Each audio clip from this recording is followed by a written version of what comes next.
chaîne. Je m'appelle Noémie. J'espère que vous allez bien, que votre méditation se passe super bien. En tout cas, moi, ma méditation se passe très bien au jour 7. Donc 7 minutes de méditation que j'ai fait tantôt. Puis aujourd'hui, ça me tentait de faire une petite vidéo pour justement vous dire un peu comment ça se passe, mon expérience de mon objectif de me rendre à 30 minutes de méditation. Et oui, ça me fait encore peur. Courte vidéo pour vous donner des petits trucs. Parce que moi, ça fait quand même quelques mois que je pratique la méditation, puis que je pratique, puis que je lis des livres un peu là-dessus, puis j'ai pris des trucs surtout qui m'aident à faire mes 7 minutes. Vraiment de prendre le moment qui, premièrement pour vous, est le meilleur, mais aussi le temps que vous avez, puis c'est vous qui choisissez en fait, c'est pour vous, c'est un cadeau de vous à vous. Moi, ce que j'aime beaucoup, c'est le faire soit dans ma chambre, mais assis sur mon petit coussin, là. Je sais pas si vous voyez. J'ai une couverte de méditation. Bon, un petit tapis. Mais sinon, dans le salon. Ou assis sur le divan ou sur une chaise, comme en position assise, pas en indien. Puis, le meilleur moment pour en faire, je vous dirais qu'il n'y a pas de moment parfait. C'est vraiment juste, premièrement, quand vous le sentez. Comme des fois, ça me tente de le faire le matin, ça passe bien ma journée. Des fois, je suis comme plus anxieuse le matin, j'ai plein de choses qui me trottent dans la tête, puis je suis anxieuse à partir de ma journée. Mais là, je fais la méditation. Aussi, j'en fais le soir avant de me coucher, ça me relaxe beaucoup. Ces temps-ci, c'est pas mal ça que j'ai fait parce que c'était le moment que j'avais pour le faire. Sinon, en plein milieu l'après-midi, quelque chose qui te stresse, qui te rend anxieuse ou t'es fâchée, tu te sens pas bien, mais tu sais que ça peut s'arranger en 2 minutes en faisant une méditation, ben fais-le. C'est comme, il n'y a vraiment pas de bon moment. En fait, ça prend juste toi-même puis une respiration. Donc, sans plus tarder, je vous donne mes petits trucs. En fait, il y en a 4, pas mal, que j'ai gardé, que moi, je trouve qui m'aident beaucoup. La première chose, c'est que quand on fait de la méditation, c'est bien important, il faut rester accueillant. Il faut accueillir ce qui vient, accueillir les pensées, les émotions, et non à être tout le temps dans la résistance. Ce que je faisais tout le temps. J'avais vraiment de la misère à faire de la méditation au début, parce que j'étais vraiment dans le mindset que je voulais être la meilleure. Tu sais, je voulais vraiment être bonne en méditation. Ah ouais, c'est mon nouveau truc. Moi, je fais de la méditation, je suis bonne. Comme si j'allais être une athlète olympique en méditation.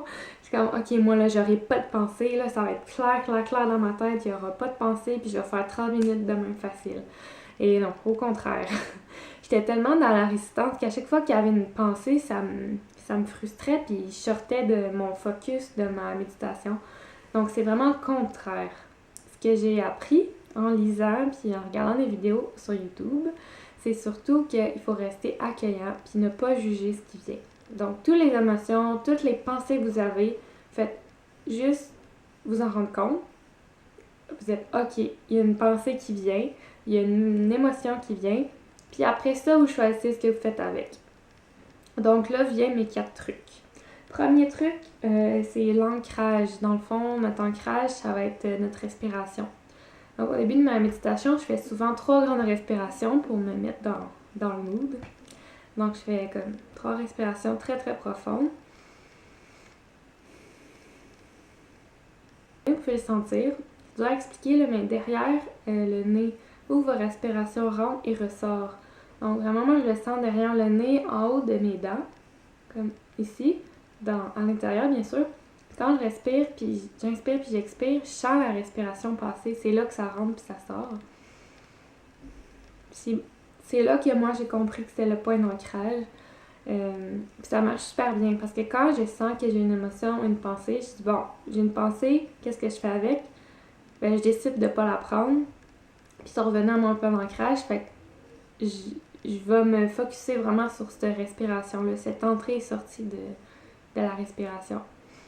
Juste de se dire, quand on a une pensée qu'on voit arriver dans notre tête, ben juste de se dire à soi-même, c'est juste une pensée. Il faut pas se le dire à voix haute, plus comme quand on se parle à nous-mêmes, on se le chuchotant à nous-mêmes dans notre esprit. C'est juste une pensée. Puis en se disant ça, ben moi en tout cas, ça m'aide beaucoup, je me dis, ben oui, c'est juste une pensée. Puis là, je reviens justement à mon point d'ancrage, mon truc numéro 1. Donc c'est vraiment comme pour revenir au moment présent, puis se dire, Ouais, c'est juste une pensée. Puis peu importe le nombre de fois que tu te le dis. Donc, je fais une petite méditation. C'est juste une pensée. C'est juste une pensée. C'est juste une pensée. Puis en se disant ça, ben, au final, tu penses pas à rien. Puis c'est ça qu'on veut. Il faut revenir à nos points d'ancrage, puis être capable de rester en pleine conscience, d'accueillir, mais de revenir à ce qu'on est en train de faire, et respirer. Truc numéro 3, c'est de s'imaginer être sur une station de train. Dans le livre, elle appelle ça « train station », donc la station de train. S'imaginer qu'on est sur une plateforme de station de train puis qu'on attend le train. Donc, quand une pensée survient dans notre tête, on se voit en train d'attendre le train, puis on se dit, bon, qu'est-ce qu'on fait avec notre pensée? On l'accueille et on dit oui, comme le train est en train d'arriver, notre pensée est en train d'arriver. Mais soit qu'on a le choix de rentrer dans la pensée, d'aller la vivre puis de prendre le train, ou de juste laisser le train passer et dire, on prendra le prochain. Donc, c'est ça qui arrive. Quand on dit non, on ne veut pas prendre le train, on ne veut pas prendre la pensée, on laisse passer, puis on peut retourner à notre point d'ancrage, notre respiration. Moi, je vous dirais que je pense souvent plus à l'autobus, parce que c'est plus dans mon quotidien d'attendre l'autobus, mais vous prenez le moyen de transport que vous voulez, peu importe. Le principe, c'est vraiment juste de dire non, j'embarque pas, je laisse passer, puis je reviens à moi ce que j'étais en train de faire. Truc numéro 4, c'est une chose que j'ai commencé à faire, c'est nouveau pour moi, ça s'appelle le body scan, donc le scan du corps. C'est comme une chose simultanée avec notre respiration. On respire tout le temps, on inspire, on expire, puis pendant qu'on fait ça, on fait tout un scan de tout notre corps.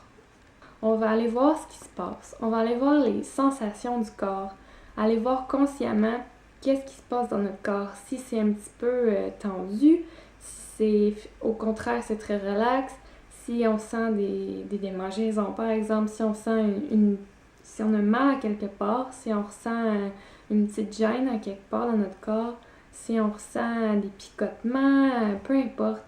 Quand on est rendu dans le bas du dos, nos fessiers, on sent notre corps assis, notre pression qu'on fait sur le coussin par exemple. Vraiment aller ressentir tout ce qui se passe dans nos doigts, partout. Donc si je commence par ma tête, je respire. Voir qu'est-ce qui se passe au niveau de ma tête, descendre dans le cou.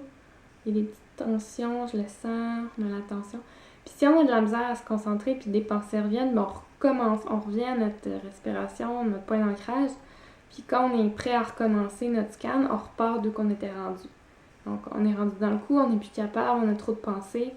Ça nous fait penser à l'accident de l'année passée qu'on a eu. On retourne au point d'ancrage, puis quand on est prêt, on recontinue. C'est vraiment d'aller sentir vraiment consciemment qu'est-ce qui se passe dans notre corps. C'est vraiment de mélanger tous ces trucs-là pour nous aider d'aller pour le mieux, au plus facile pour toi. Puis toutes les journées, toutes les pratiques de méditation sont différentes, de jour en jour, d'humeur en humeur, de personne en personne. Donc c'est vraiment ça de jongler avec ces trucs-là. Puis quand vous êtes habile avec ces trucs-là, ce que je vous propose, c'est vraiment de l'incorporer dans votre vie quotidienne. Ça peut être une activité quotidienne à la fois. Par exemple, vous dites, bon, cette semaine, j'essaie de faire ma vaisselle en pleine conscience. Vous allez voir, c'est quand même un bon exercice d'aller prendre ma marche en pleine conscience. Donc, de ne pas penser, de vraiment respirer, puis de revenir avec nos trucs à ce qu'on fait en ce moment, ben, de marcher, de faire la vaisselle. C'est vraiment de prendre conscience de ça, puis de prendre conscience après ça, quand on a fait le body scan, de prendre conscience quand on a des tensions, des douleurs, puis de vraiment revenir à notre pleine conscience en tout moment. Mais évidemment, ça y va avec la pratique, c'est pour ça qu'on en fait 1 minute de plus chaque jour. Pour ma part, je le fais jusqu'à 30 minutes. J'ai vraiment hâte d'essayer, mais avec tous ces petits trucs-là, ben, on peut réussir à en faire plus longtemps. Puis c'est pas non plus la durée. Des fois, on peut en faire 2 minutes, ça peut nous faire autant de bien que si t'en fais 30. N'oubliez pas de vous abonner à ma chaîne. Ceux que ça intéresse, la méditation, sur cette playlist-là, c'est vraiment plus de la méditation. Mais je vais bientôt vous parler de plein d'autres sujets qui m'intéressent, qui m'inspirent. Vous pouvez aller aussi voir mon compte Instagram, voir mes autres vidéos que j'ai fait si vous les avez pas vues. Puis j'espère vous revoir très bientôt. Bonne semaine!